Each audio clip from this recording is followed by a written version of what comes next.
Digital Agriculture webinar, What's Cooking series. Uh, uh, this has been a series which has been launched during the pandemic. The amount of knowledge and learning which is happening is exponential. And we host in this series a number of practitioners, thought leaders, CEOs of technology data companies, uh, public sector decision makers, and a number of people who are working on this field together. And the idea is to have a free exchange of innovations, digital solutions, which are emerging at a very rapid rate across the world, particularly in the area of agriculture and rural development. So we have a very interesting panel today. And today's topic is also very important because it talks about agriculture, resilience, talk about the youth, agripreneurs, and also talk about how digital approaches can be replicated on a large scale, basically, and what is the future way to go forward. And we are very delighted to have this panel here today. And I'll introduce the panel as they speak, but to just give you a broad overview that we will have a program which is around 90 minutes. We'll try to close it in 90 minutes so that we use the time effectively. And we will first have our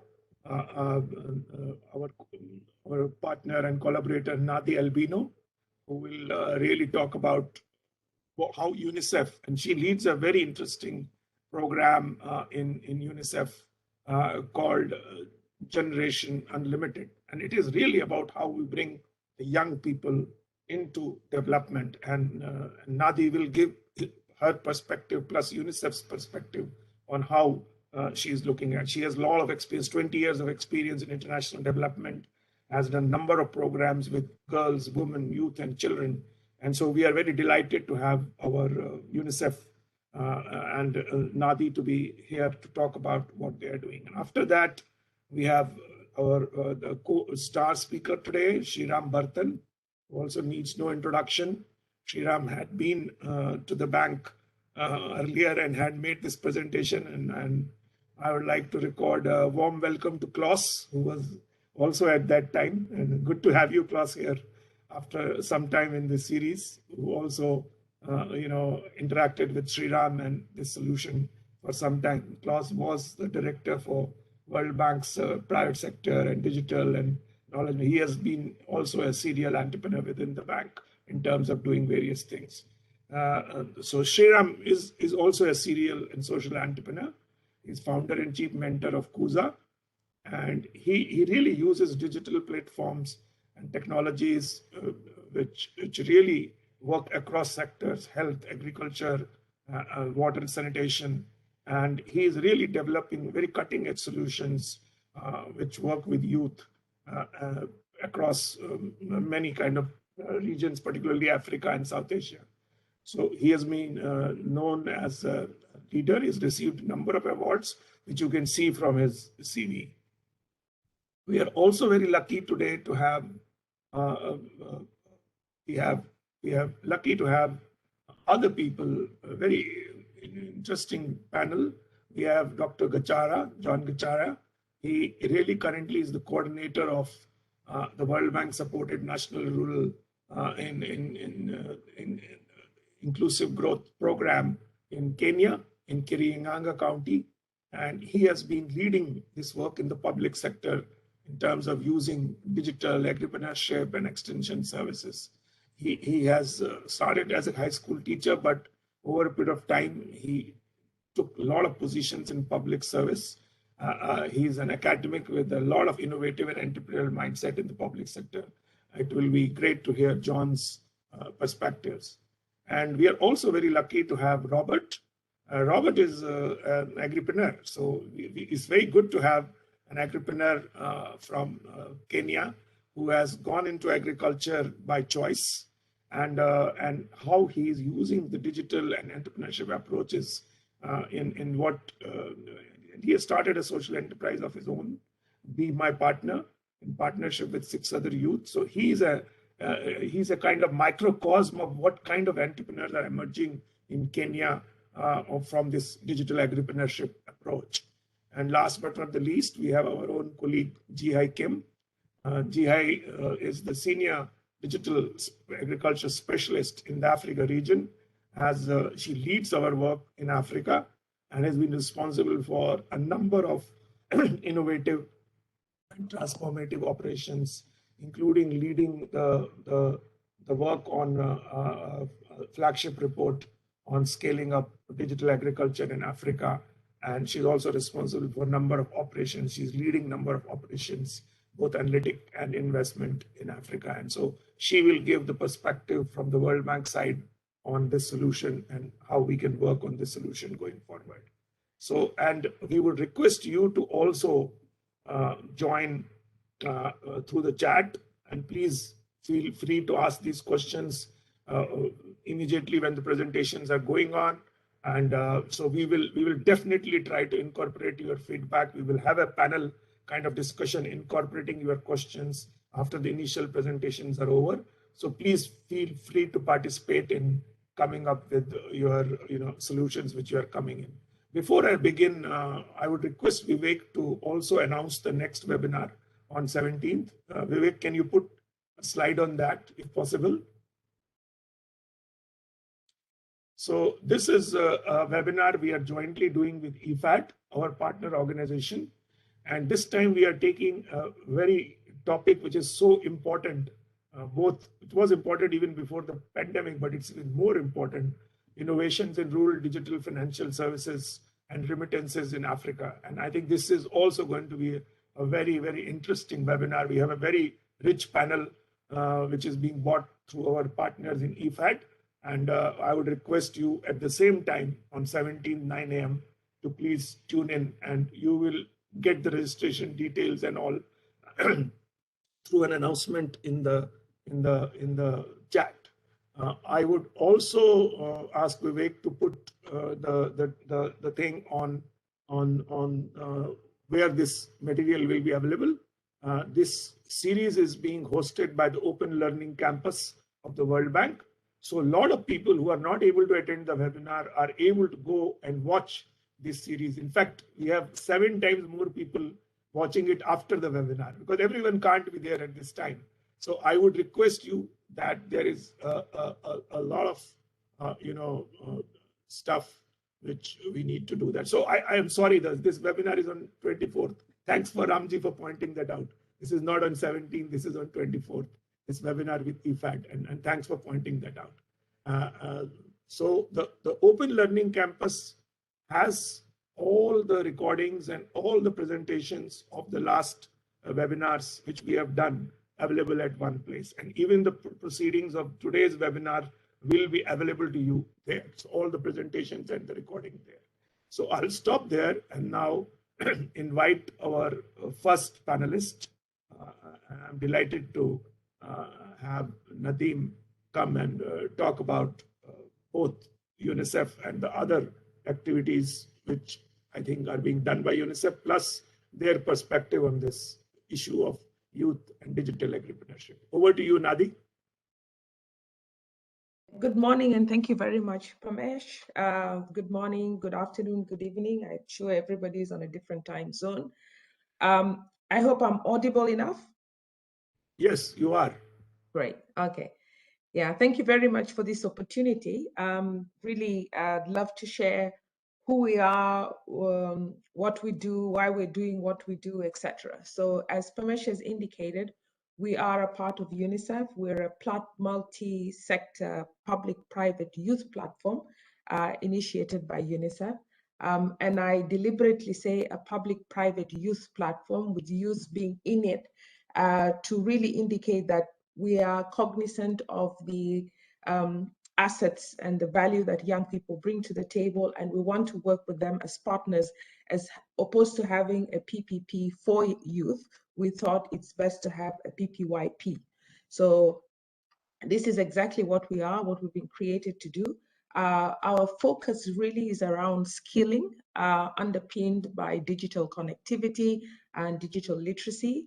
It's skilling for employment for young people. It's skilling young people for entrepreneurship opportunities, and it's also skilling young people for social impact within their own contexts and communities, because young people, very enterprising, etc., and they want to make a difference.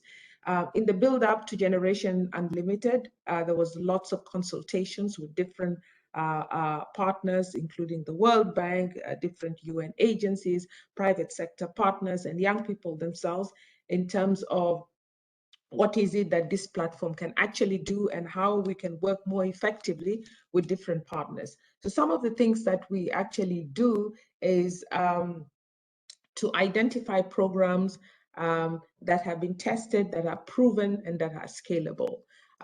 This webinar is really about digital agripreneurs. So one of the programs that we have identified and we were working on, challenged actually by the president of Kenya, Uhuru Kenyatta, in April of last year. Why can't we have a program around agripreneurs? And of course, knowing how young people are very keen and very interested and very adept with technology, we looked at the space. How do you combine technology, agripreneurship, exciting young people about getting into this agriculture space, building a pipeline right from the school level up to young people who are not able to get jobs, and create these opportunities for them so that they're able to plug in effectively into this sector. So in the course of trying to find out what are the best programs that are working on the ground that have all these elements that we could actually engage with, we were introduced to Kuza by FAO Rome. As we engaged with Kuza and noted the program that they're working with and the partners that they had on board, such as the World Bank, we realized that this is actually the kind of program that we're looking for. And this is the kind of program that we can build a consortium around and bring other partners on board, and where the young people actually have a say in how they're taking this program forward. So what we try to do, together with partners such as the World Bank, government partners, other UN partners, private sector partners, is really to expand the scale of this kind of work, looking at the different aspects and bringing in the different assets and values of different partners and expertise that can help expand this kind of programs at scale, at a national level, but also across different borders. Even as I speak, we already had consultations with the Ministry of Agriculture in Kenya, where they were telling us that the DRC is already interested in the concept that we are that is currently evolving in the partnership that we're having with Kuza and the World Bank and other key partners. So in so doing, we'll also be looking at how we're going to scale this across different geographies, etc. The interesting thing about this model in Kenya in particular is really the commitment of the government, the keen interest and investment from private sector partners, a dynamic partner such as Kuza that is understanding of what are the needs on the ground, that is very engaged with young people and interfacing with small shareholder farmers, so that all around everybody is able to understand what are the benefits that accrue to them and where they need to go to for help that they would need to be able to move forward. So pursuant to the president putting the challenge on our table during our Global Leadership Council meeting in April of last year, he went on to launch what was called the K Clubs in Kenya. This is really trying to engage young people from primary to secondary school level in the agriculture space along the different agricultural value chains, etc. Now, the technology aspect of it, the digital aspect that you spoke of, Pamesh, is what really excites our young people around this space. So we're trying to see how do you link this program that we're doing together with the schools, using schools as demo plots, engaging small shareholder farmers through the school community, and young people learning, understanding what this sector involves, and what the link to the markets are, and what kind of opportunities accrue, whether entrepreneurial or otherwise, employment within that sector are for young people, so that they also can contribute to the great growth that the agriculture sector can bring to any specific country. I think I will stop there so that we can give more opportunity for conversation and questions, etc., as we move forward. Thank you. Thanks a lot, Nadi, for your perspective. And I really am excited about this potential partnership with UNICEF. So I personally feel that the whole digital agenda should be about catching young people in their schools and the educational system rather than coming to at a late adult stage there. So I think potential partner with UNICEF on using schools also and colleges as incubators would be a potentially a very interesting thing, so that you build the whole agri-entrepreneurship curriculum and opportunities for young people to start learning how to use digital and agripreneurship approaches from the beginning itself. So look forward to working very closely with you as you go forward. I would now like to invite Sriram Bartan, who is definitely very well known to a lot of us in the bank, because he has worked with on these programs for a number of time, even before we developed partnership with him across many regions. So over to you, Sriram, for your presentation. Thank you. Morning, Parmesh. I hope I'm audible. Yes, you are. Yeah, thank you so much. Thank you, Parmesh and the World Bank team for giving me this opportunity. And as Parmesh you shared, I fondly remember the conversation we had at a brown bag lunch at Washington, D.C. office not too long ago, 2018 October, where we socialized and discussed about this idea. And looking back, I think it's really, we come far. As Kuza in Swahili means grow, biashara means business. So we at Kuza Biashara are creating opportunities for youth, women, and small business owners to learn, connect, and grow at scale. And scale is an extremely important dimension in everything we do. To just give some context, the founding team of Kuza, personally, I come from an enterprise consulting background, having worked with large enterprises for more than 2.5 decades. Fortunately, I had an opportunity to travel to Africa for the first time in 2010 with NASCOM delegation from India. And I fell in love with what I saw on the continent, especially in Kenya, where there were, every Kenyan is very enterprising. I'm yet to meet a Kenyan who is not doing more than two things.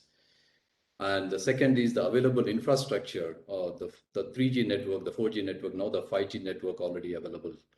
And most importantly, the ubiquitous availability of the M-Pesa. Even a common person is able to actually do mobile commerce. Now, as a serial and a social entrepreneur, that was like the biggest magnet for me to come back with a hope to spend a week. And it's the 11th year that I'm living here and have built this whole enterprise. So as Kuza, we have actually been working the key focus areas for us. Of course, it started with micro entrepreneurship, but then we started engaging in health, water, sanitation, hygiene, and agriculture.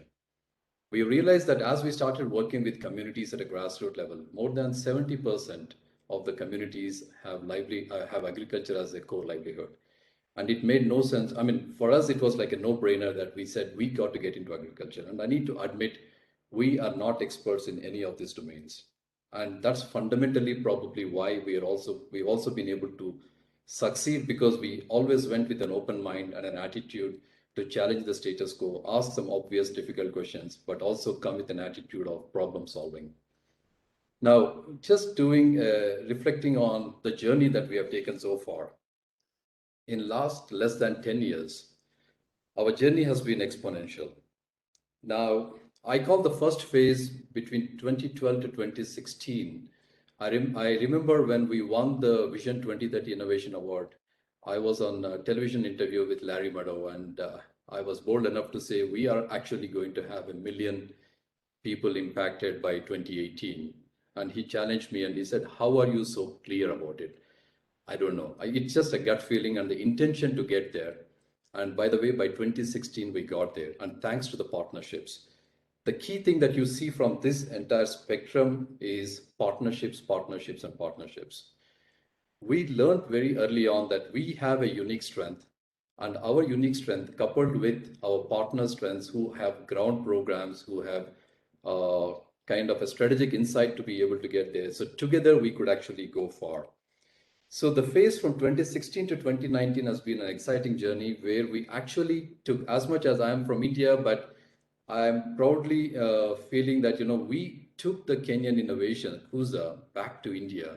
And this is where we had our first opportunity to interact with the World Bank, working with the Jivika program in the state of Bihar, Umed program in the state of Maharashtra, SCRP, in collaboration with Syngenta Foundation for Sustainable Agriculture. And that's where the birth of this entire agripreneur model happened.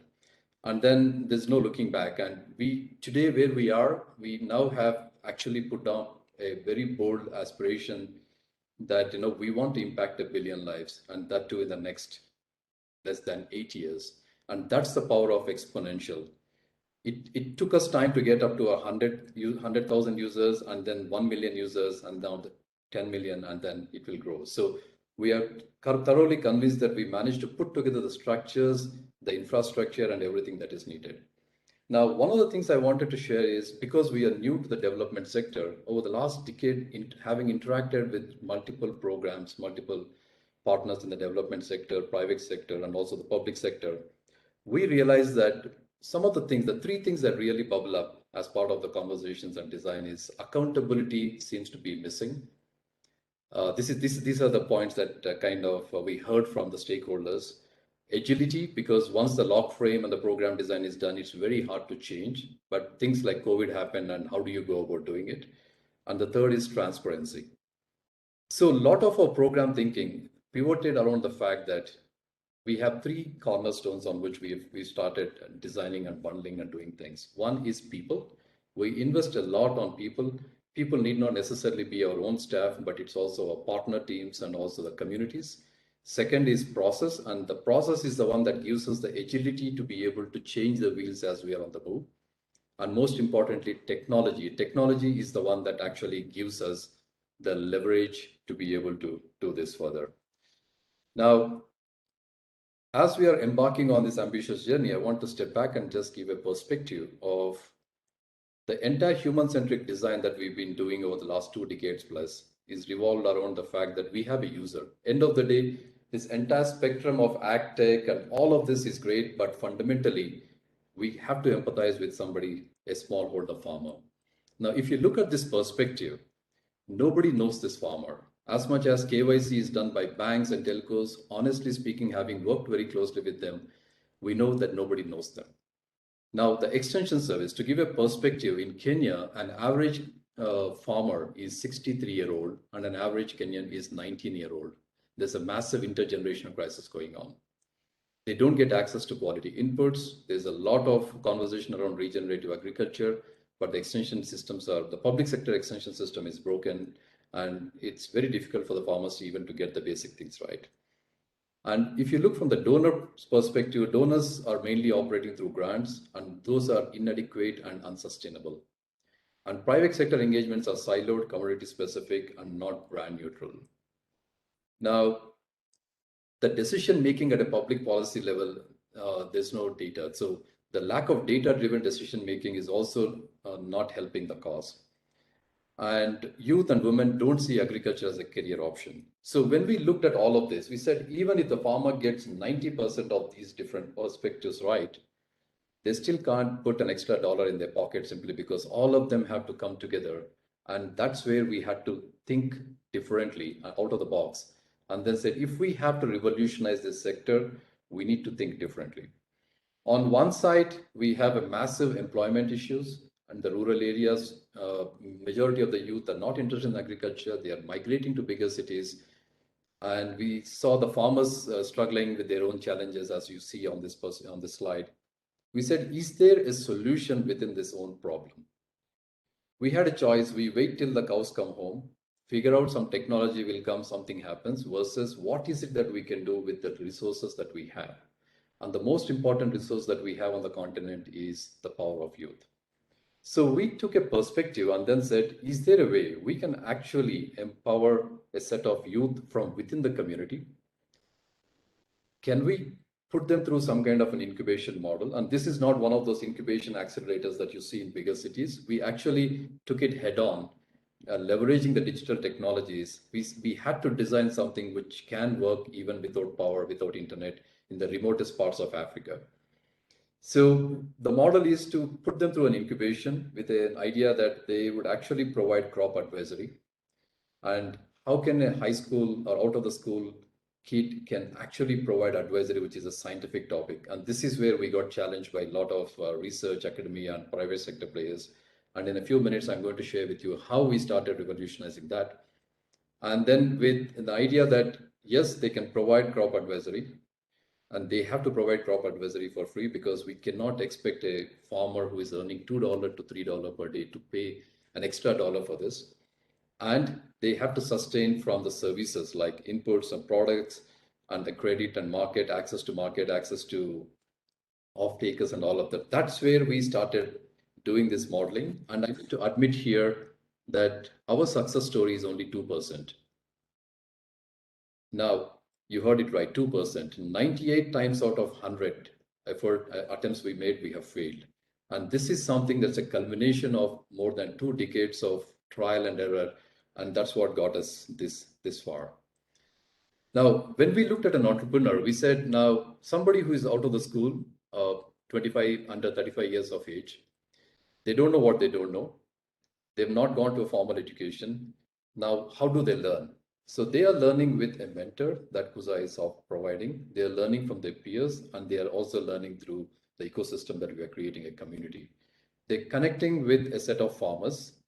The ideal ratio that we have realized is about 200 farmers. They can actually make a sustainable living out of that.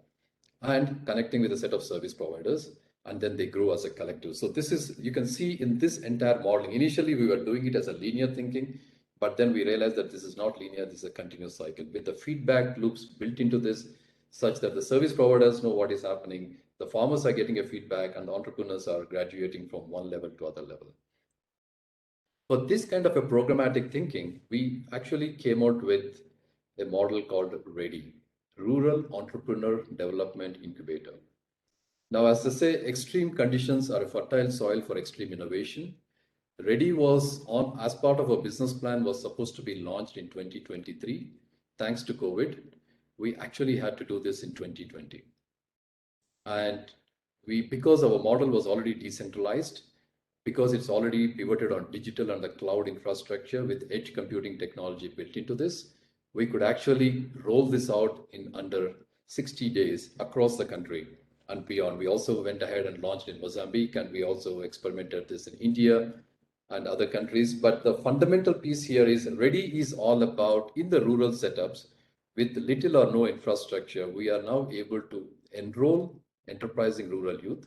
As I shared earlier, they have to necessarily be from the community, build their capacity through a very structured mentorship process, so that they now start doing their farmer engagement, and in the process, start up their own business. I think Robert, as part of his presentation, would actually share his own journey as how they went about doing this, and how, interestingly, they managed to scale and sustain their own business.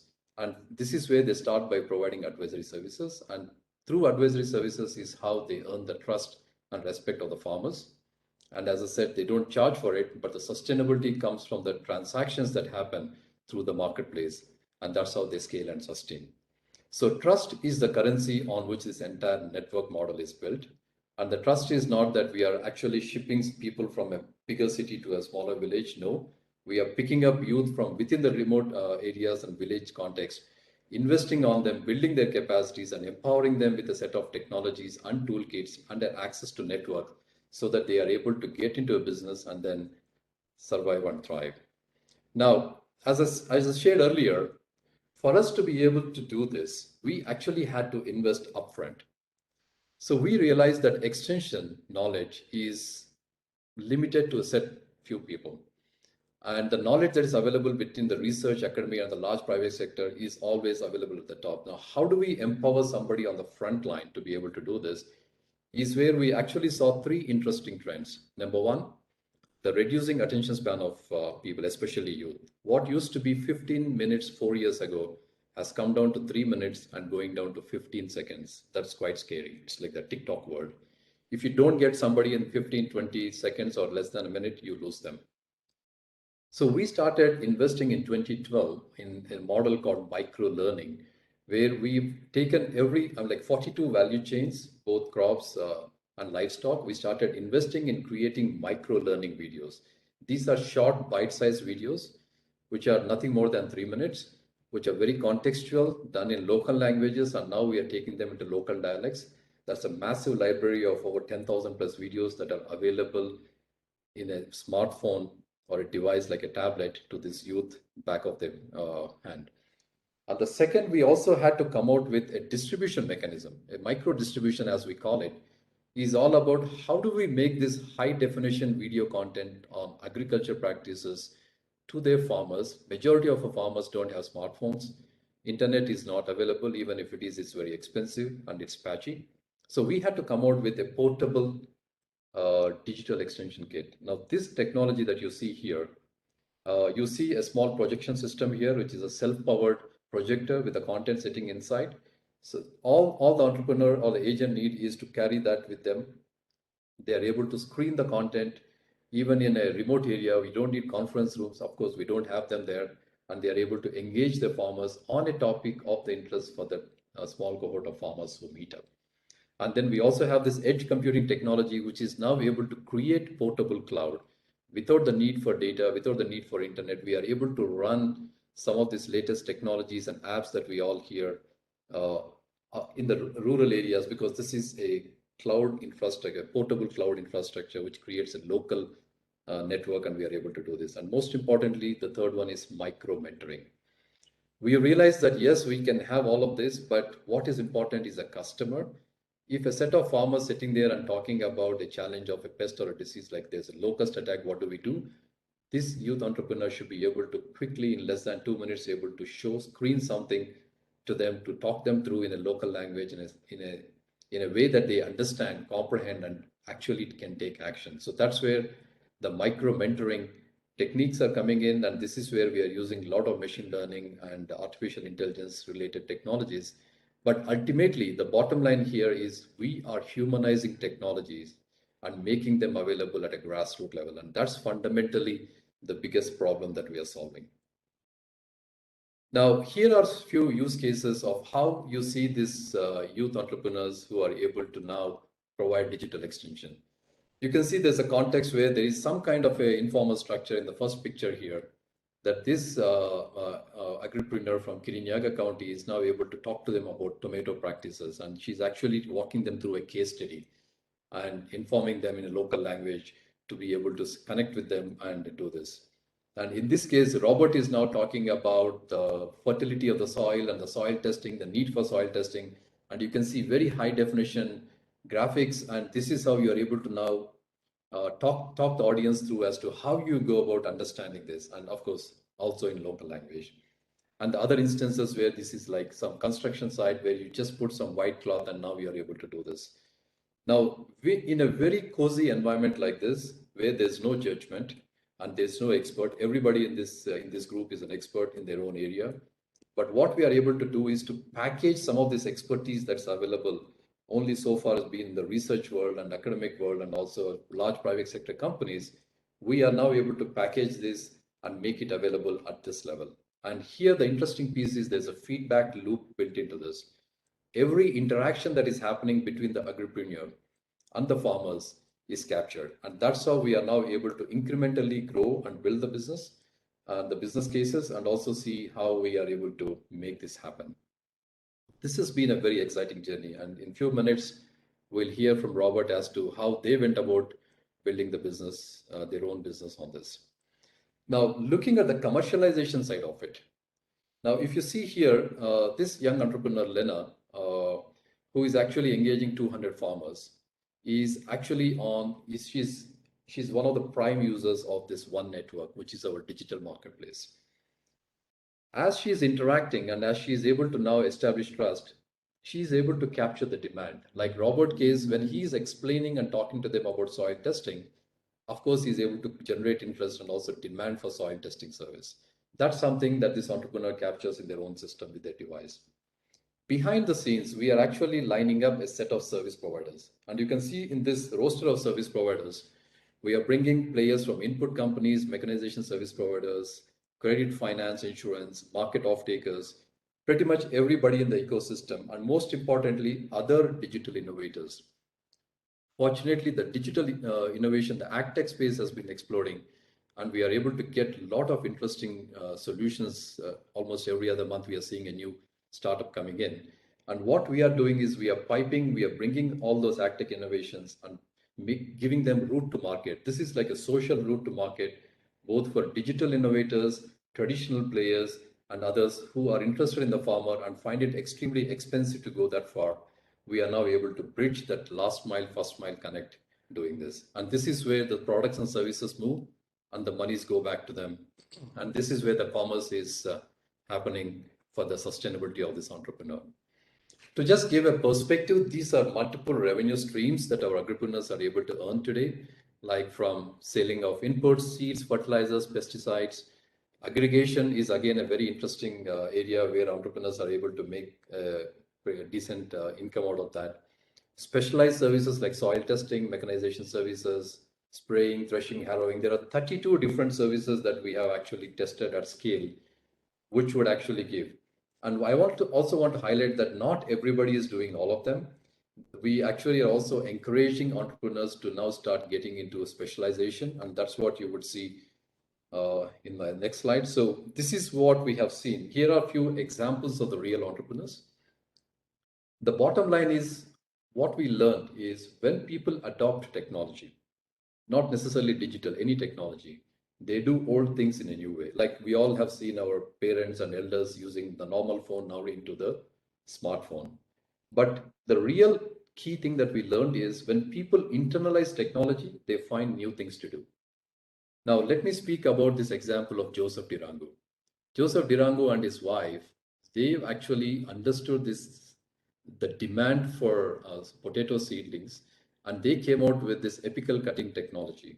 And today, in fact, Nadi and we were actually doing a field visit last month in Nakuru, and they're surprised. Every time I go visit them, these guys surprise.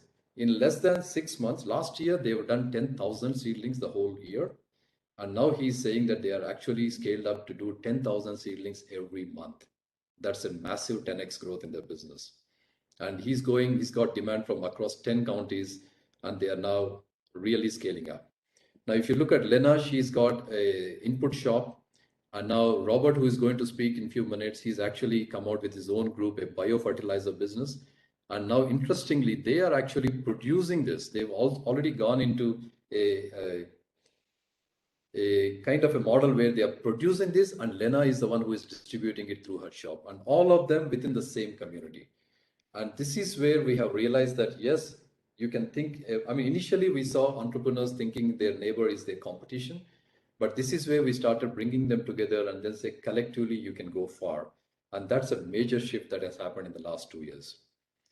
And talking about the model at large, we figured out that no single entity can actually do this. And we have to come out with a model where we are able to bring the public sector. Yes, public sector has a major role to play in terms of policy and also bringing public good investment and favorable policy for private sector. A philanthropy sector is playing the catalytic role of ensuring that we are able to incubate these entrepreneurs, ensuring that we are able to get the initial startup and to leverage that. And the private sector is actually getting interested simply because with this investment from public and philanthropy sector, the cost of acquisition of a farmer is coming down. And this is where the 1 million farmer platform initiative by the World Bank in Kenya is doing a fantastic role, because already 1 million farmers have already been digitized, that is available. And as innovators, we are all now able to leverage that, work directly, focus mostly on solving the problem and not necessarily on acquiring of farmers. And as the private sector is playing a role of service delivery, bringing economies of scale and also bringing cooperation, competition, which is great. And most importantly, the scale and sustainability is coming because we've actually put a digital platform in between. Yes, this has been a challenging journey, but we understood early on that if we have to scale and the scale that everyone wants, we can only do this with public sector. Yes, public sector is challenging to work with, but the day public sector gets it, I think we've already seen in the last 18 months, we have scaled from 3 counties in Kenya to 29 counties, thanks to the public sector partnership. Thanks to the support that we have been receiving from the development sector to be able to accelerate this movement and the private sector partners who are joining this. So this is a kind of a massive flywheel which was not moving, and now we are able to see that this is spinning, and we are now scaling this exponentially. To just name a few, like last AGRF, we have signed an MOU, continent-wide MOU with Heifer International, which is already taking us to 11 countries. This quarter, we have kicked off 3 countries, and now we are adding. So one partnership, either from a philanthropy partner or a public sector partner, we are there. And with the partnership with GenU, we are already talking of 46 countries. Now, while scale is important, we also learned that we need to have a demonstrable working model on the ground. And that's why we are heads down. We actually optimize the time during the COVID to focus and concentrate in one single country, saturate the model, have a demonstrable model with evidence to be able to now see and scale this across. So I want to summarize by saying ecosystem is something everybody speaks, but this is our definition of this. We started pivoting all of our business on this digital agripreneurs. Our entire core business is to identify them, invest on them, incubate them, and get them ready so that they can offer a set of bundled services to the farmers, all within the local community. And the key success factor here is the bundling of the services at the last mile. The bunch of services that they need to provide, only when they are able to bundle is when the economies of scale come, and then the total economic engine will start spinning. The beneficiary is really a farmer. The key benefits being they are able to now get access to inputs. We are able to negotiate on behalf of these large farmer networks that we are acquiring to bring the bring the costing down, and ultimately working towards improving the income and the quality of life for the farmers. And this is just half the game. The real game is also happening through the ecosystem partners. Now, here is a complete network of partners. All of them are interested, end of the day, in the farmer. They have a product or service to offer to them, but everybody is now trying to create their own channel to get there. And our ambition and aspiration is to create a structured channel, a reliable, dependable channel at the last mile, where we have transparency, agility, and accountability brought and designed into the system. So all these actors who have interest, the ecosystem actors in reaching the farmer, are now able to pipe through a digital agripreneur. And for us to be able to do this, the catalytic investment from catalytic partners, like today we are working in specifically talking about Kenya as a case with the World Bank programs and the UN World Food Program and Heifer International and others who are coming in, they are able to commit to bring some of the resources to the table. And we are creating consortiums so that we are now able to work together towards a common goal and make this happen. So in a way, to summarize, yes, building individual mastery is important, taking everybody through the learn, connect, and grow cycle. And this is what I think a lot of developmental partners are able to do successfully. But what we learn is this is just a beginning.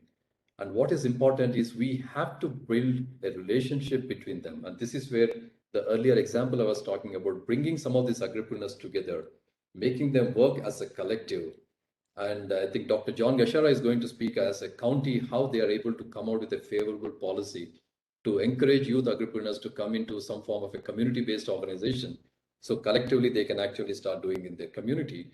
And when you really scale at a government scale, at a national scale, international scale, the network effect is visible because we are just repeating the same cycle.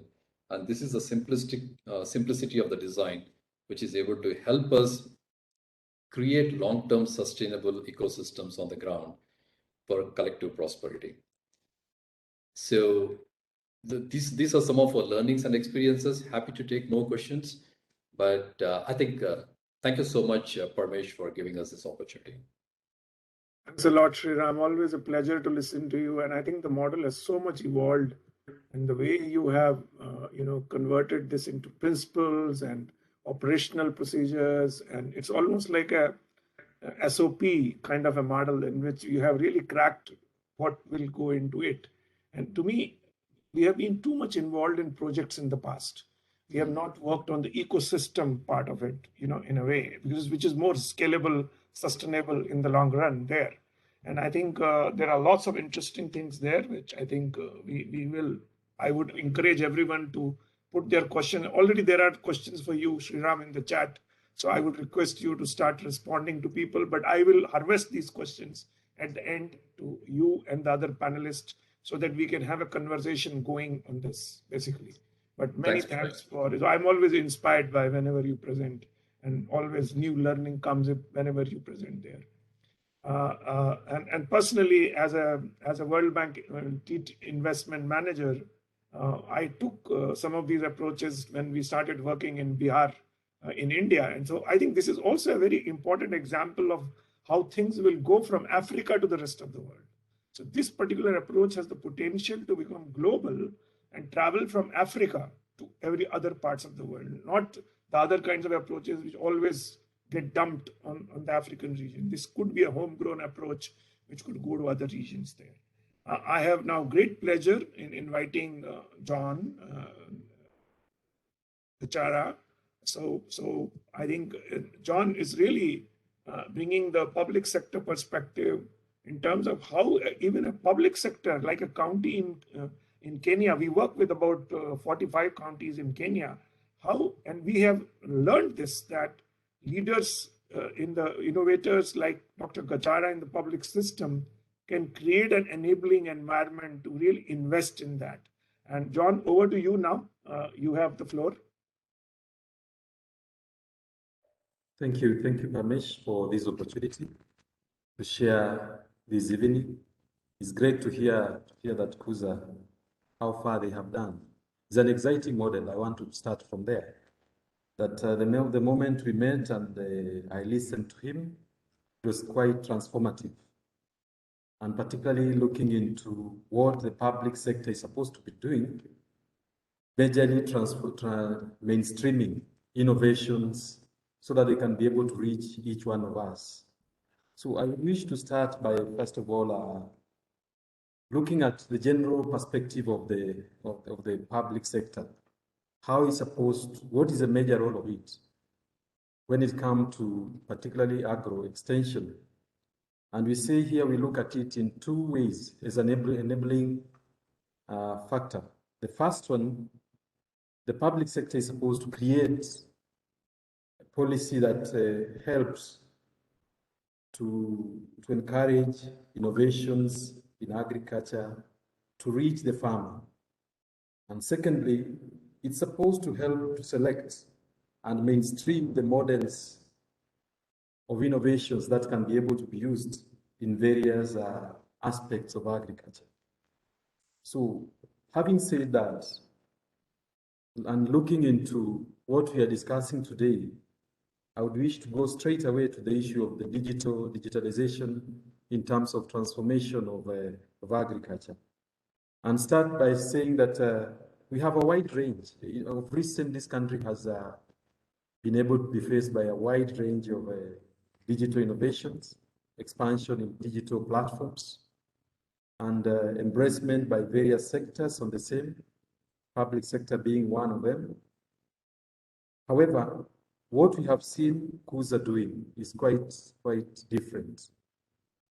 Most of the innovations in agriculture, particularly on extension services, they basically focus on singularity, a solution to a specific challenges that is facing the farmer, either on marketing alone or advisory alone, or we find sometimes addressing there's very specific issues. But when you come to look at what we are addressing today and what we are presenting today, which is the Kuza model, this one is an ecosystem because it's bringing together these four main aspects It's bringing advisory, which is critical, and the traditional kind of, we can say the tradition of extension, basic purposes of extension. Secondly, it is also working on the issues of market access and also the issue of credit and input supply. So when you look at it, that it is it's going beyond what we know as extension services, and therefore, as a government and as a public sector with the responsibility of mainstreaming the best practices for the benefit of the citizen, this is one of the major encouraging innovation. And if I can take you through a journey where we came to meet this model through this program that we are running, which is called NARIC, we were given opportunity as a county. We have various policies. And one of the main policy in our county is called Wezesha. Wezesha means enabling. Under this policy, we are required to look at various initiatives that can be able to uplift the lives of those who are impoverished, particularly mainly focusing on women and youth. And therefore, whenever we are looking at innovations under Kirinyaga County, we are basically looking at what is this that is attractive, that should be attractive to young people? What is this that's going to help us uplift the livelihood of women? So we were given opportunity through a program called Disruptive Agricultural Technology under the same program, under the NARIC program, where various innovators were brought together. And we had to do our role. This is of selecting who is the best among these. And as we were going through this, we realized that most of the innovators were basically only specific to some particular issues. But on reviewing of this model, we ended up realizing that these are plug-in model, is a platform, is a whole ecosystem covering every aspect of the farm. Because as we speak today, we know the agricultural extension has gone through quite a revolution, right from the beginning, where majorly it was the responsibility of the public sector to provide these services. But there has been, with the changes in governance and the need for more involvement of a private sector, more involvement and inclusion of day-to-day changing technological advancement, and also embracing the pluralism in our kind of governance, then we are called upon to the policy towards the extension has been widely changing. And therefore, by looking at this one, we are saying this one model that can be practiced. However, making sure that this model is sustainable. Adopting it is one thing, accepting it is one thing, but making sure that this model is sustainable and is acceptable amongst our people is also a different case. I want to give a case study here of Kirinyaga. In the beginning, when we came up, when we went back to our county and said that we have seen a good model for extension services, whereby we are bringing a private sector to participate, to bring young people to go and serve as extension officers. There was a huge resistance. There was a huge resistance from the serving officers. I want to put this one in a silent. But after trying to convince them that these people are not coming to replace you, it's a model that we need to practice. Still, there was no much of support. But together in the program, we said, fine, let us take another channel. Let us go back and try to convince maybe community. It will be a bit receptive. Because for us, we were seeing this, the model is going to work. We started the process by talking to the community. The community here required to be involved, and we told them, but fine, you shall be the ones to select the participants in the model. Select people of good integrity within your community, known, practicing agriculture, so that we can bring them, and we want them to be young people. They did that. We went through the normal process of public recruitment, and we were able to recruit a group of about 10. The program also provided us with the opportunity to buy the gadgets which were required from the same program developer, that is Kuza. And they were taken through the process of what we are calling incubation period. Let me say, as they were going through, also in ourselves, we were reflecting and asking ourselves, are we really in the right direction? Is it going to work? Slowly, we realized that the training is good. They are picking up, but we said, fine, let us wait after training. During the training, people are normally very enthusiastic because they're having something to do. Let us wait until we get out and see what's going to happen. At that time, we tried to engage also some polytechnic to start some demo farms. And I was happy to hear about, but I'll talk about it later. The UNICEF program is a good initiative. The Polytechnic was not very much ready for that. They did not feel that, they found that probably this program may not work. But after these young people completed and they were deployed to different sectors, specifically working in one value chain at an issue point, that was tomato value chain. Along the way through the monitoring, we realized that farmers are embracing what they are being taken through. And we could follow these young people and find truly they are actually giving advisory services to the farmers. And we could be able to meet them at their very independent point, connecting farmers to input suppliers. At the same time, trying to connect them also with various other service providers. And this is the time we realize truly this program, this model can work. After the initial 1 year, which we are calling the initial contract, we had to look for a way to make this program sustainable. Because at initial point, the program was being supported through the NARIC projects. But we asked ourselves, what do we do with these young people? They're already in the market. They're already in the field. The field officers have realized now that these are helping hand. They remain the experts. These are just a helping hand to them. Community has come to appreciate that we are able to interact more easily with these people. What they come with, we are able to also to interact with other experts and the innovations from elsewhere. And after soul searching, we decided to help these young people to establish a community-based organization. This community-based organization, we are able to support it with the initial materials such as soil testing kits.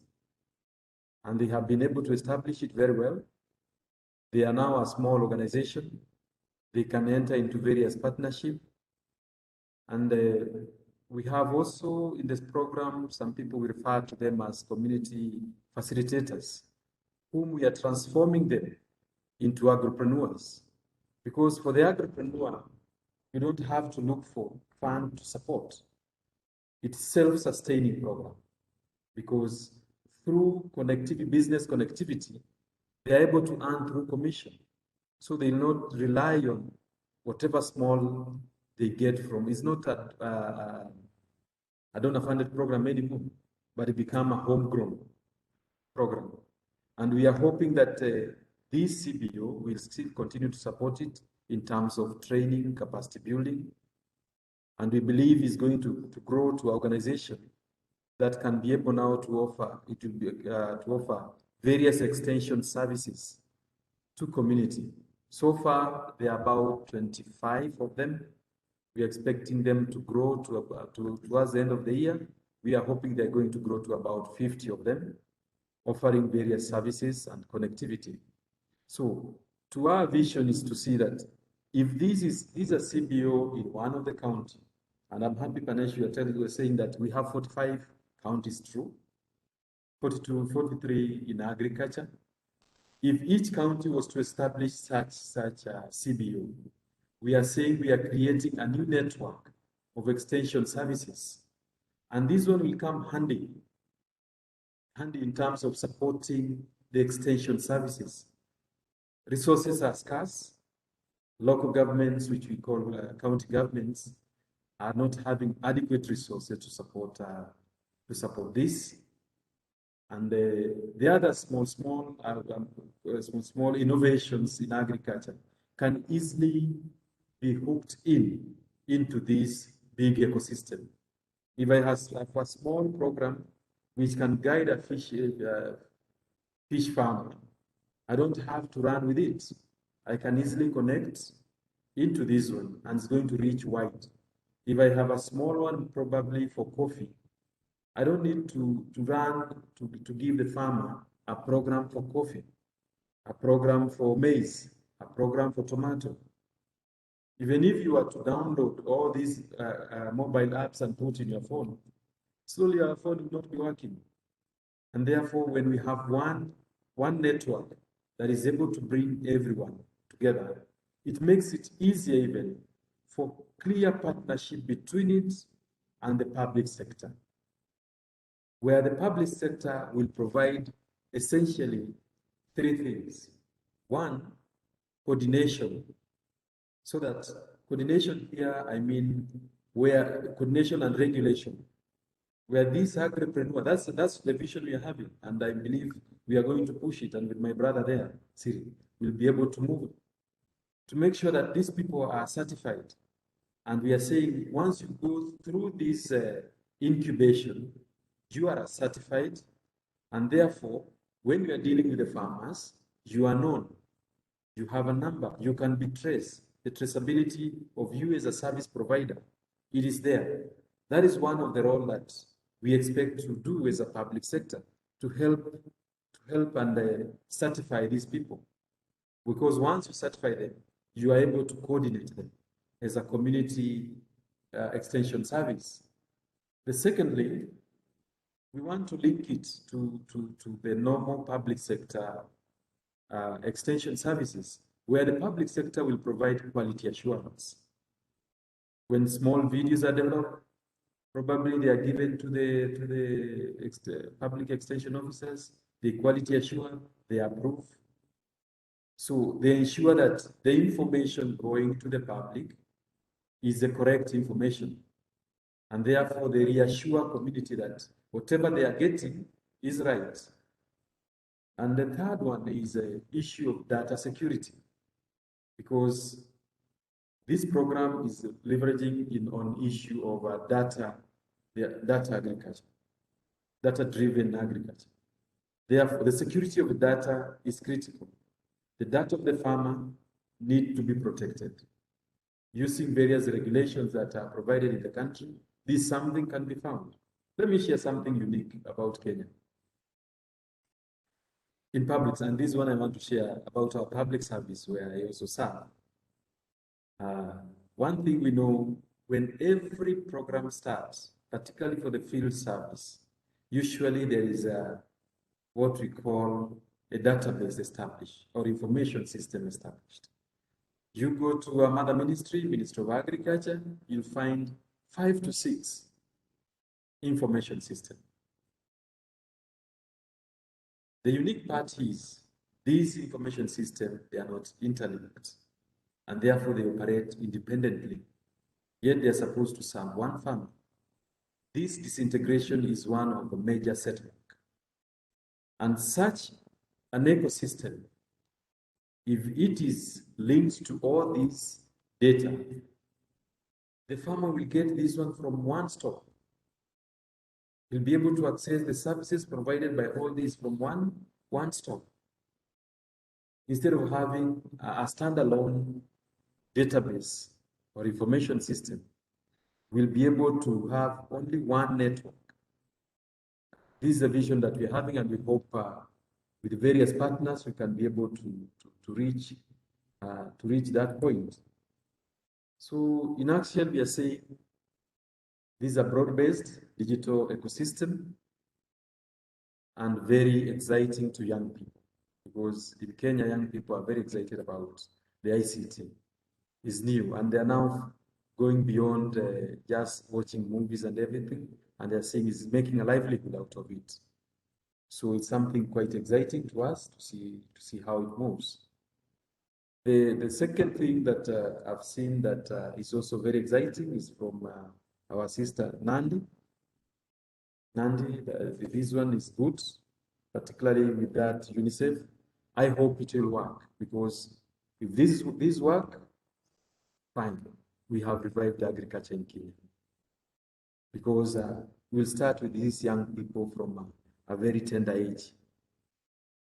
These clubs used to be there, but due to one or two things, the inefficiency in public sector, they went dying. But with the involvement in digital affair, I believe they are going to come up again. And with the support of such an ecosystem, it means that these young people will grow understanding this new perspective in an extension exercise. And I believe that we will be able to move far. For the moment, I will Thank you very much, John. And I think it shows the deep thinking going on in Kenya, in the counties. I think we need transformational and thinking leaders like you. And I really congratulate you for such deep thought. And I think you brought a lot of interesting issues about the data privacy, one data network, a common one which will allow this model to scale up again. You also brought in how do we sustain this through creating a CBO in every county, which really networks these. They are very important points and lots of other important points there. So I would request everyone to put some questions to John if you want to understand what the role of public sector and the local government in spurring this innovation would be there. And I think that in Kenya, we are very conscious that this cannot be done without this kind of leadership at the county level. And I think Sriram and others have also pointed this out, that we have somehow been able to create a platform between public sector and innovators of a unique kind. And that is why we feel that going to scale is not going to be that difficult if we have thought this through and developed this platform in a more co-production kind of a way, rather than only relying on private sector, only relying on public sector. And I think what comes out at the end of it has implications for the whole global world on how things can be done. So congratulations, John, again for a very good presentation and your leadership in this area. And now I would love to change. Now we have a very unique opportunity. We have John Mwangi, who is one of the Agripreneurs which has come out of this incubation process. As Sriram also said, he's trying a lot of innovative approaches. Over to you, John. Please spend some time in explaining to us how you have benefited from this program and what are you trying to do as a result of that. Please go ahead.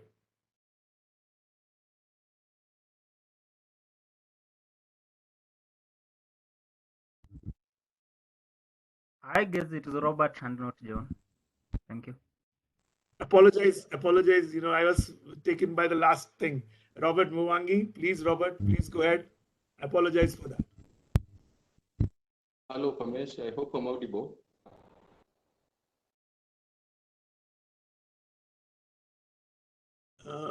You have to speak slightly more loudly. Am I audible enough? Yeah, now it's okay. Please go ahead, Robert.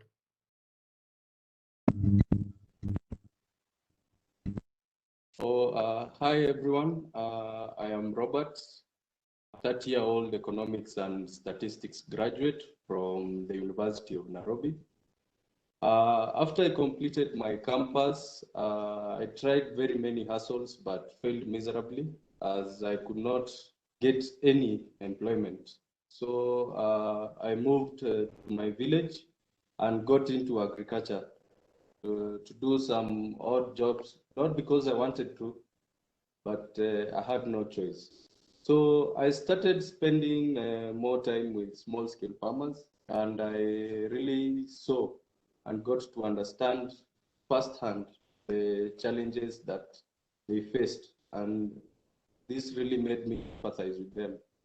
So my empathy grew anger, which developed into a deep passion for agriculture. Going forward, I was fortunate enough to be selected from among over 50 youth from my community as an agripreneur by Nakuru County under the Kuza Agripreneur program.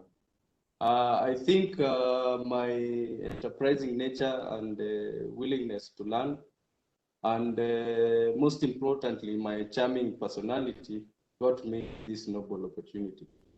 So I have participated in the Kuza leadership program with my other cohort members, and for sure, this has been the best thing that has happened. So I felt empowered and confident to go and engage farmers with a clear business plan and a step-by-step process on how to structure my business, how to earn and maintain the trust of my farmers, and again, how to collaborate with my peers. So again, the Kuza Leadership Academy has taught me three things. One, I have realized my potential as a leader. And number two, I got digital tools and methodologies on how to engage and influence my community. And thirdly, my confidence grew tenfold when now I understood the collective power of networks. So as you can see from the slide, that is the typical day for me. I wake up early in the morning, I schedule my field visits to engage farmers who are mainly in groups of 18 to 23 farmers on average. So I use my portable projector, as you can see, to screen videos to farmers. And by that, I can explain complex agricultural topics in a very simple manner. And again, in a language that they can understand, because these videos from Kuza come in also local languages. So again, this has been a big achievement for me, because in spite of the fact that my educational background is in economics and statistics, I have been able to help small-scale farmers address various challenges they have. And for me, has been the height of true empowerment. So as you can see also, I move around with the boda from one community to another. And this helps me serve so many groups, farmer groups, based on the fact that the digital technologies we have from Kuza are portable. They don't need a complex setup.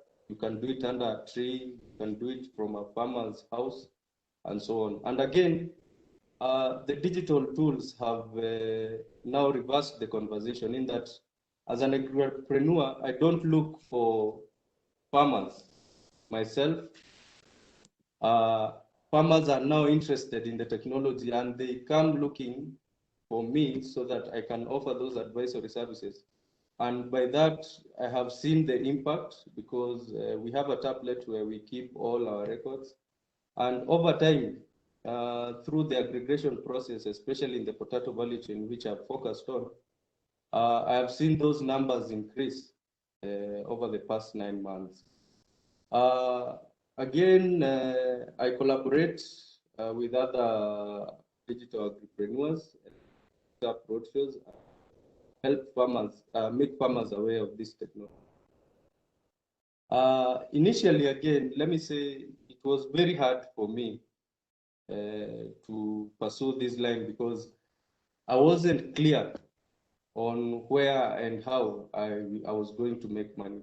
But thanks to the continued support from the Kuza mentors and the Nakuru County team, again fueled by my passion for agriculture, I felt so much accountable, and I started digging deeper. And at this point is when I managed to convince some few youth, some of my friends and other colleagues, and we started a youth group. And from there, we distributed tasks among ourselves. And looking back 9 months down the line, we have managed to start our own social entrepreneur. It goes by the name Be My Partner Limited, which has evolved from Be My Partner Youth. Here we are now producing organic fertilizer, and we've also come up and developed a circular economies model where we combine different value chains and leverage on the synergies that come along, in that we use waste from one value chain as an input to another. And this model can be broken down into several components which can be adopted by farmers in helping them reduce their cost of production, which will eventually translate to increased agricultural productivity as well as profitability. So currently we have expanded our operations and we are distributing our products from the 1,000 farmers I engage with. At least 200 of them have already adopted to a circular economies model and are also using our organic fertilizer. And again, Kuza, apart from having a big impact on the farmers, for me as an entrepreneur, it has given me a network of many other agripreneurs. So marketing for my products has become very easy. So, and as our demand grows, we are able now to even create more employment opportunities back here to most of the youth out of school, and also those who have gone through formal education and are in the agricultural background. So now that we have seen our full cycle, we are exploring ways for more capital so that we can grow our business and realize its full potential. And we are even looking forward to franchise this model to other counties in Kenya, as well as out of Africa. So in conclusion, I would like to thank the Kuza team. The mentors have been so wonderful. I would also like to thank the county government for embracing these public-private partnerships, because out of those, we've gotten opportunities as youth, not only me, because the effects now have also spilled over to other youths who are not directly. So I would also like to thank the other agripreneurs in my cohort. We've been so cooperative, and the synergies that have developed from there have borne fruits and are helping us create income generating opportunities as well as job opportunities for ourselves. Thank you very much, Parmesh. Thanks a lot, Robert. This is a very inspiring presentation, such clarity in your thought process, and clearly you feel empowered to really lead this. And I'm sure you will also take this approach to other countries, and we hope that we are able to support you in terms of not only developing the business in your own part of the country, but also to other parts of Kenya and other places. So I think a lot of learning from how you have taken this approach and internalized it. So before I go to my colleague GI, I'll just pose a couple of questions based on the audience questions, and then ask GI to conclude by giving her remarks there. So starting with Nadi, I think, what does UNICEF, do you look at this approach going beyond Kenya? Because you have a lot of, buy-in from even the president and everyone at this stage, So you can see the counties are so empowered, the people are empowered. So it's easier to do this in Kenya when the ecosystem is there. So as UNICEF, when you take this approach to other countries, what do you see as the way we have to look at it? Plus, do you think we should have this incubation not with adult people, but even catch them even younger? Can you respond to these couple of questions? Absolutely. Thank you very much, Pamesh. yes, the commitment from governments, the political commitment is always important, and we always work very hard towards that. As you know how we work as UN offices at country level, it's always at the bequest of government and together with government.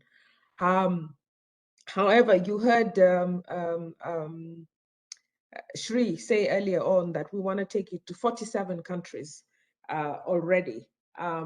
The government of DRC is already excited only of the concept. We still even haven't started to implement, but the concept has been exciting.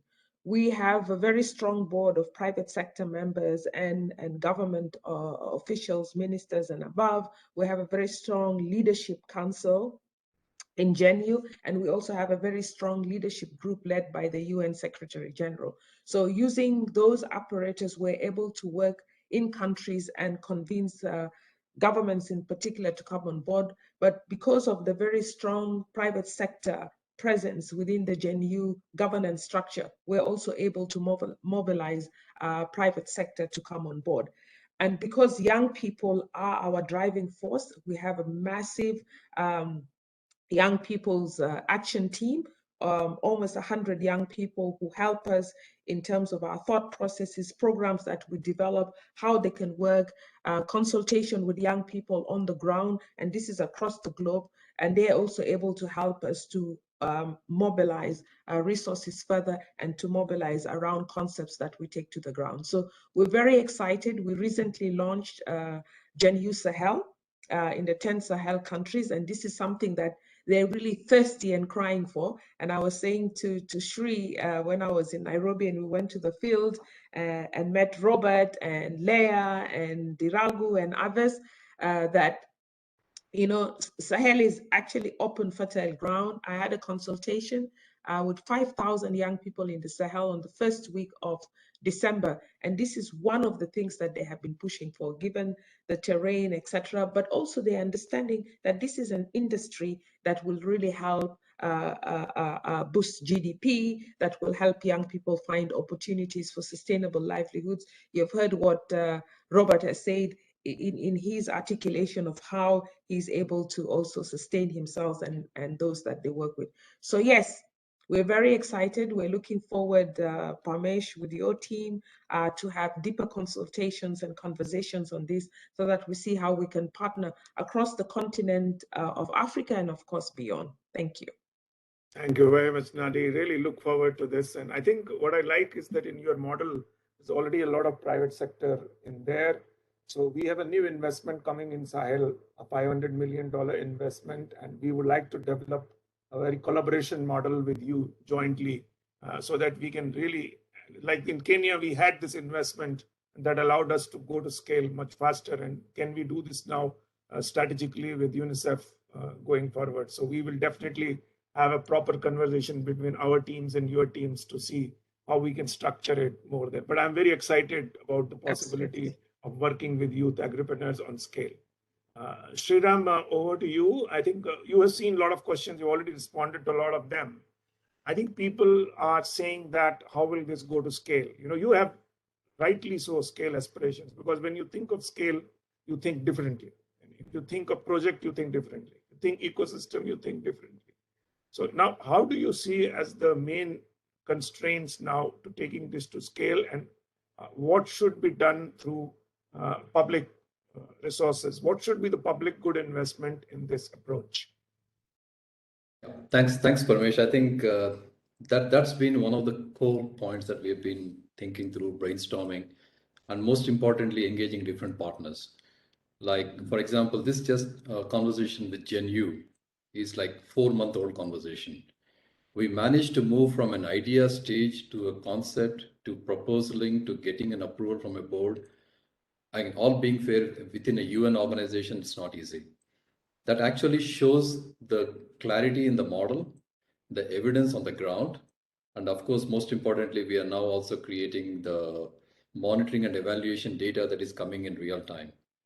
And between me and Nadi, when we presented at the GLC just mid-December, there's so much excitement from all the private sector industry leaders. So the key is, yes, public sector a favorable policy. And I think, I don't know, is there any country out there in the world who is not looking at engaging youth and agriculture? So that's given. All that they are looking for is a model for scale. And what we have managed to create is a demonstrable model. And that's why we took this bold step to take it to India. For me, India is a continent, right? So it's pretty much you squeeze Africa, put the same amount of more population that is India. Every state, every 200 kilometers, everything changes. The soil type, agroclimatic conditions, language, culture, everything. So having scaled this in 10 Indian states within a very short span of 18 months taught us a lot of things. So the agility, as I shared earlier, is an extremely important piece that we managed to put into the system. We don't have all the answers, but I think the pieces of the puzzle are with the public sector, private sector, and philanthropy sector who can actually catalyze this change. And I think that conversation is already happening. Thank you very much. And so that John, so I would come to John now. Sriram, many thanks, because people are asking a lot of questions which are more clarification questions. So please keep on answering them. And also, I'm glad that you put your email ID there so people can get in touch with you later on. John, I would put a question to you that there are so many local governments in Africa, and almost every country is getting decentralized. What would be your 2 points of advice to the governments which are embarking on these approaches, especially the local governments? Thank you, Pamnesh. First thing, though we have the local governments, we usually have a central government. It's a kind of a wave which came with democracy, and we appreciate the wider space. It's good. However, the policy development at central level is critical. Like in Kenya, we have a national agricultural sector extension policy. These give the general perspective in how the extension services should be provided. From this one, each local government look at the ecosystem that it's living and what is working out there. Develop a practical policy that will help it attract various partners, such as KUSA. For example, in Kirinyaga, we have what I've talked about, Wezesha. Wezesha is a program basically meaning enabling the local community, particularly with a special focus on women and youth. Now, having that one in place, which is a legal framework that allow you to partner with any other person, because when I'm partnering with KUSA, even if the NARIC program is not there, there is already a government framework that allows me to partner with KUSA. So creation of policy frameworks at local level that is linked to the national level allows you to partner both internationally and nationally, as well as encouraging the community around you to be able to move. So that's a basic thing that each local government need to look at. Creating policy environment that we have. Yeah, John, I appreciate your response. We are running a little bit ahead of time, so I'm rushing the discussion a little bit. So, Robert, coming to you, I just wanted to ask you that in order for you to be, are you going to stay with 200 farmers, or are you going to go for a larger universe on terms of becoming a trainer for other entrepreneurs and all? What is the route you are taking? Growing the business in the area where you are, or you are also trying to take this approach elsewhere? I want your views on that. So we are trying to scale it up because many other youth, especially those I work closely with and are out of school, are really interested. And right now, the others have even become better trainers than myself. So we are looking forward to train them more on how to use the KUSA program. Again, the tablets we were given, they have a business training program, which trains on on all the aspects of business. So currently I've shared that with around 10 youth who are also even in different areas of business other than agriculture. And it has really, they have really appreciated that, and it has made a difference in the way they do business. So I believe it is very scalable. And again, by the upshot, what I've said earlier on is that it is very attractive to youth, because once you put up the videos, already that starts the conversation for you with the farmers, and they even give you more insights, give you more challenges they are facing. And now, when you think on the side of solution, that's where we can make money and even get opportunities to create employment for ourselves as well as empower those communities. Thank you. Thanks a lot, Robert. I think great perspective. I think you're already going and spreading it to 10 other people shows there's something organic in the way this thing's getting scaled up. So I think I really, we're really going to closely follow how we are going to scale with each one of you, and probably have one Agripreneurs conference at some stage with Sriram, where we bring in a range of Agripreneurs to talk and about how they are scaling up, how they are looking at scale there. Last but not the least, I'm very conscious that we haven't lost many people till now. I don't want to lose now many people there at this stage. So I would bring my colleague G.I. Kim, who leads this program in Africa, to really share her perspective on the approach, and also what she sees as constraints or approaches to allow us to scale this in, as all our partners have scale aspirations. We also have scale aspirations. How does this go to scale? And the other countries where you are working in GI, will this approach be, what are the constraints we will face and how we are going to overcome that? Please go ahead, GI. Thank you, Parmesh. I mean, I'm conscious of the time also.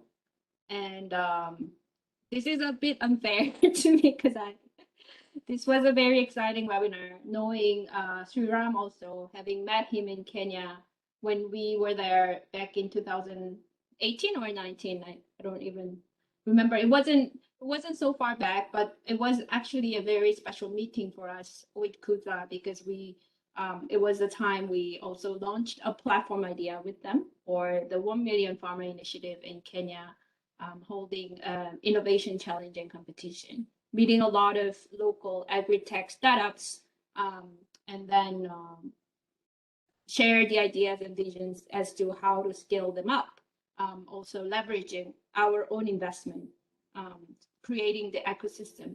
So a shout out to you, Sriram, and kudos to you for having revolutionizing more and transforming the Kuza model even further. I think we should call this now Kuza 2.0, and it's really in the right, direction. And Robert, to you also, a big shout out to you. It's great to meet you. You said you struggled and failed and came back to your locality. But I think that was the best thing happened in your community, to your community, having you. And you said you failed and humbled and came back to your locality. But I think in the future, our vision should be more and more graduates like you from the top university like yours confidently take up agriculture as top of their choice, not as the choice as second or third. And I think for that, my reflections to this webinar and what I want to share as a challenge for all of you is that we should bring that narrative really strongly, that agriculture is the future sector, which should be embedded front and center actually in the digital economy. And what we are doing with Kuza, the One Network, and then the Redeye is a very good beginning in that. And I'm really struggling to find out the good fit, and not struggling, but I think I'm challenged to think about the good fit between our institution and then the model like Kuza. And with that, what I want to share, I think I will skip my reflections on the approach and solutions because it's maybe we have shared enough. But what I want to leave this webinar with, and I want to give you as sort of some of the thought, food for thought, especially to people like you, Sriram, and then Nadi, and our Dr. John and Robert, is how do we also in the sense of making agriculture as everyone's top choices, and then having it as, front runner in the digital economy. How do we also make agriculture a more lucrative business for smallholder farmers who if they have a more we can help them have a double triple digit sort of increase in their farm income, will become the strong demander of our services and our what we have to offer, right? And open up the market, not just in the region, in the locality, in the community, but to international marketplace where Africa becomes really the front runner in making agriculture the future sector, centered around in the digital economy. And I don't have a solution for that. I think it's just, we really have to work together. KUSA as a World Bank, we have great potential to leverage our investment projects to reorient the agriculture and then have, provide a lot of opportunities to, tripling the farm income, which then bring